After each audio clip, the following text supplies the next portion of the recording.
Ladies and gentlemen, what is going on, everybody? This is Joseph Collin coming to you with your NXT review on Thursday, October 8th, 2020. Now, this is the post edition of this week's NXT episode, and what I can say is, if you did not watch NXT last night, if you decided to watch the Yankees playoff game for baseball, if you decided to watch AEW and the 30 years of Chris Jericho like I did last night, or if you decided to watch the vice presidential debate and you didn't watch NXT, you missed nothing. You missed absolutely nothing on this show outside of the return of Dexter Lumis and the scary injury from Ridge Holland, which I feel so bad for him because they were getting ready to start his big push to the upper mid-card, the main event. Upper mid-card, lower main event in NXT. He was getting ready to begin his push when he laid out Adam Cole this past weekend at NXT TakeOver 31. Unfortunately, he got injured. It was absolutely legit. It's not worked at all. You could tell it's legit when he's on the stretcher. His entire leg is wrapped up in a big boot, and he's giving a thumbs up. So that is absolutely a legit injury, and I feel so bad for Ridge Holland. We'll get into it more when we get to his match.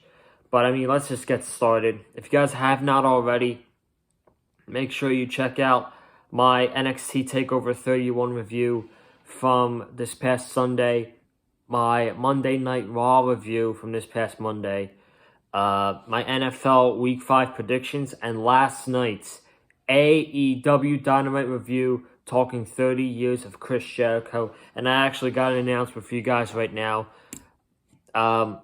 I did start the football season, and Friday nights, tomorrow, I've had 2 games already in the season. One on Thursday, one on Saturday. Tomorrow is my first Friday game of the season. So what is going to happen? I'm not going to be reviewing SmackDown this week. I'm not going to be reviewing SmackDown. But you guys will get a SmackDown review on the channel, courtesy of my brother. He has wanted a shot. He's wanted to do a review for a long time. And I put it off. And this is the great time to do it.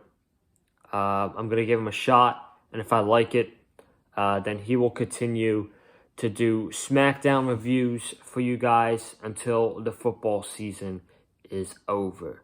So be sure on the lookout for that tomorrow night. Make sure you give him all the support. He's a really nice guy. And make sure you give him the support in what he has to say about SmackDown tomorrow night with the WWE Draft. Now, let's get started. Here. We got Tommaso Ciampa versus Kushida that opened up the show. I was looking forward to this match. I love Ciampa. Kushida, he's coming into his zone with his new aggression. But I was scratching my head at this one. I was like, both guys can't lose this match. Neither of them could afford a loss, especially Kushida coming off his victory against the Velveteen Dream. So they booked a DQ finish with the Velveteen Dream coming out, attacking Kushida. He was wearing a cast on his wrist, and he got thrown over the barricade, and Kushida chased him out. So that was that. That was the opening match. It was good. Nothing special. And I guess this Kushida Velveteen Dream storyline is still continuing, which I don't know why it would. Kushida beat him clean in the ring and then took him out after the match. So why are we continuing this program? I ask. Then we got Ember Moon in the ring, and she is excited to be back down in NXT. As she said, she took a ride with her motorcycle to the Capitol Wrestling Center this past weekend and showed up to confront Io Shirai, and she wants some gold back. So Io Shirai comes out, then Rhea Ripley comes out, and then they get attacked by Dakota Kai and Raquel Gonzalez, and William Regal sets up the main event for NXT later tonight. Drake Maverick and Killian Dane, they defeated Everrise in a 8-minute tag team match. I have to tell you, I do not like this at all. I do not care. I don't have any interest in Drake Maverick or Killian Dane. In my opinion, this is just a rip-off version of Daniel Bryan and Kane in Team Hell No. That was gold, and that was excellent when Daniel Bryan and Kane were Team Hell No. This is not even good. This is not even close to be better than that. I mean, they can try all they want, but at the end of the day, I don't care about either guy. The thing about Team Hell No is I actually cared about Daniel Bryan and Kane, and the stuff that they did together, it was funny. This stuff between Killian Dane and Drake Maverick, it's not funny at all. It's not funny at all. I don't take it seriously. But Dane powerbombed Drake Maverick on top of one of the Everrise guys, and they picked up the victory. Then Killian Dane gave Drake Maverick a right hand to walk out of the match. It's probably going to lead to them winning the tag team titles sometime. I could give a shit, really. Then we got Austin Theory, who defeated Leon Ruff in 5 minutes. Leon Ruff officially signed to WWE. Shout out to him. Congratulations to Leon Ruff. He lost to Austin Theory in about 5 minutes here. Austin Theory got in a he cut a promo saying he's the future of NXT. You could say it all at once. And he's even going to have an open challenge right now. An Austin Theory open challenge. That match was a warm-up. He wants an actual match tonight. Out comes the returning Dexter Lumis, who I really did miss. Dexter Lumis was supposed to be in that North American title ladder match at TakeOver 30 SummerSlam weekend, but he was not in that. So he came back tonight. Had a decent match with Austin Theory. He passed out. He made Austin Theory pass out. He had the visual of Austin Theory's head in his arms. Then out of nowhere, Cameron Grimes comes running in and gave Dexter Lumis the cave-in. He gave him the cave-in, and he says, next time I ask you a question, you better answer.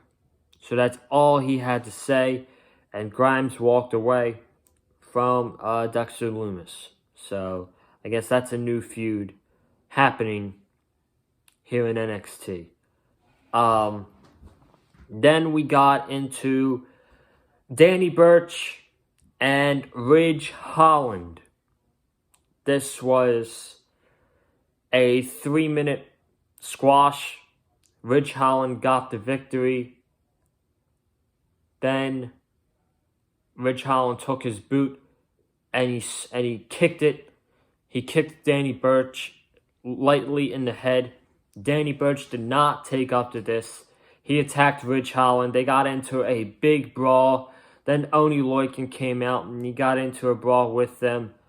They're trying to make Ridge Holland this big, unstoppable monster that nobody is going to be able to take down. He's out there brawling with Oni Lorcan and Danny Birch.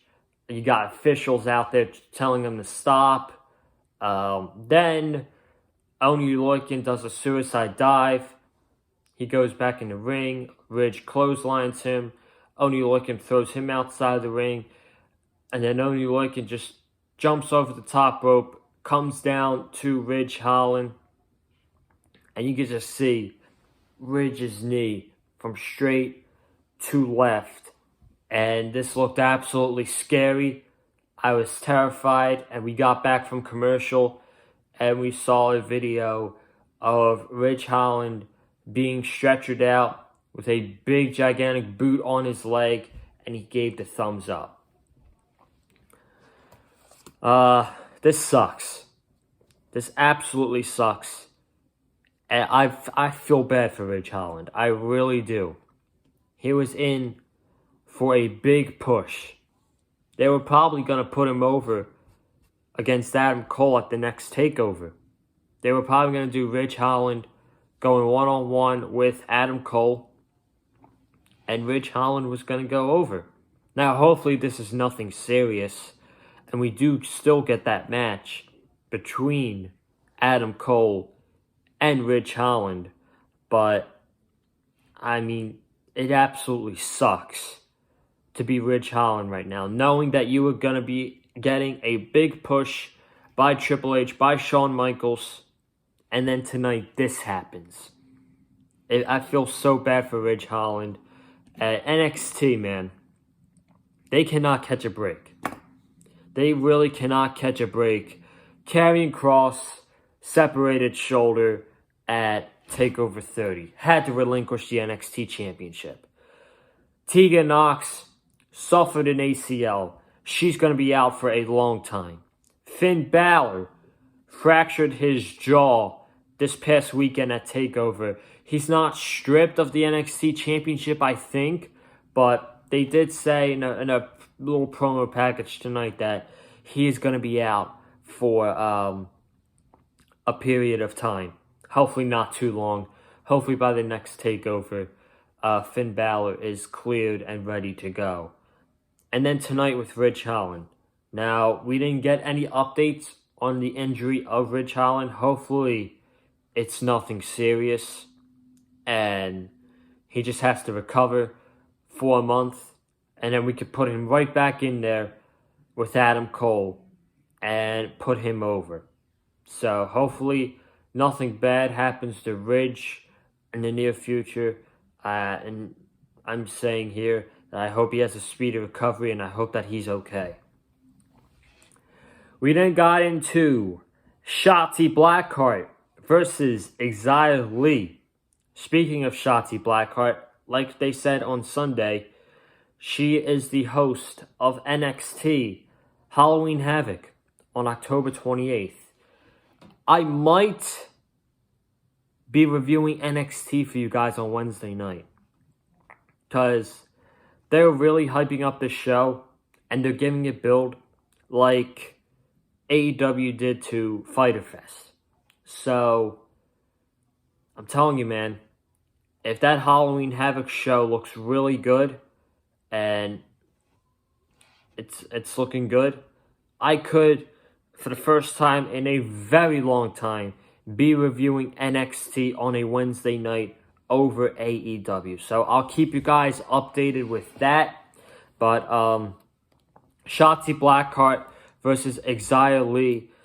Shouty won in 6 minutes. She defeated Xia Li clean. And then NXT wrestler Boa actually came out, and he gave Xia Li an envelope, and she walked to the back with Boa. So maybe that's going to be some sort of alliance right there or whatever. But I'm excited for Shouty Blackheart. She's hosting the Halloween Havoc show. Clearly, they see a lot in her. She's going to be a future NXT Women's Champion. This is going to be a big night. That Halloween Havoc show is going to be a big night. Now, I don't know if she's going to be in a big match or if she's going to be in the Women's Championship match, but since she's hosting the show, I would have to imagine something big is going to happen with Shouty Blackheart on that night. So we'll have to wait and see what all goes down on that Halloween Havoc show. So, and then we got into the main event. Main event that I literally could not give a shit about. Ember Moon and Rhea Ripley versus Dakota Kai and Raquel Gonzalez. This was fine for what it was. Very predictable outcome. Rhea and Ember Moon got the victory. Ember Moon no longer has her old theme song, RIP. Now we got NXT changing theme songs. Ridiculous, but I mean, whatever. Ember Moon and Rhea got the victory. And ladies and gentlemen, that wraps up the NXT review here on the channel today. I want to thank each and every single one of you who tuned into this review. Subscribe to the Big Fight Fuel channel so you don't miss the SmackDown review tomorrow. Again, I will not be here tomorrow night, but you guys are still getting a SmackDown review from my brother, Brady Thomas. If you guys remember him, I was supposed to have a match against him. Then I had so much on my plate. I was really busy with work, football, getting ready for school. I just didn't have the time to do it. So he will be on the channel for SmackDown tomorrow night, right here on the channel. So make sure you give him all the support. Comment down below. I want to know what you thought of tonight's episode, or last night's episode of NXT. Hit that like button if you like what I had to say about last night's NXT. Then go follow me on Twitter at Conlon_Joseph. And I will see you guys next week, Monday night, for the Raw review for part 2 of the WWE Draft. Have a good night and stay safe, guys.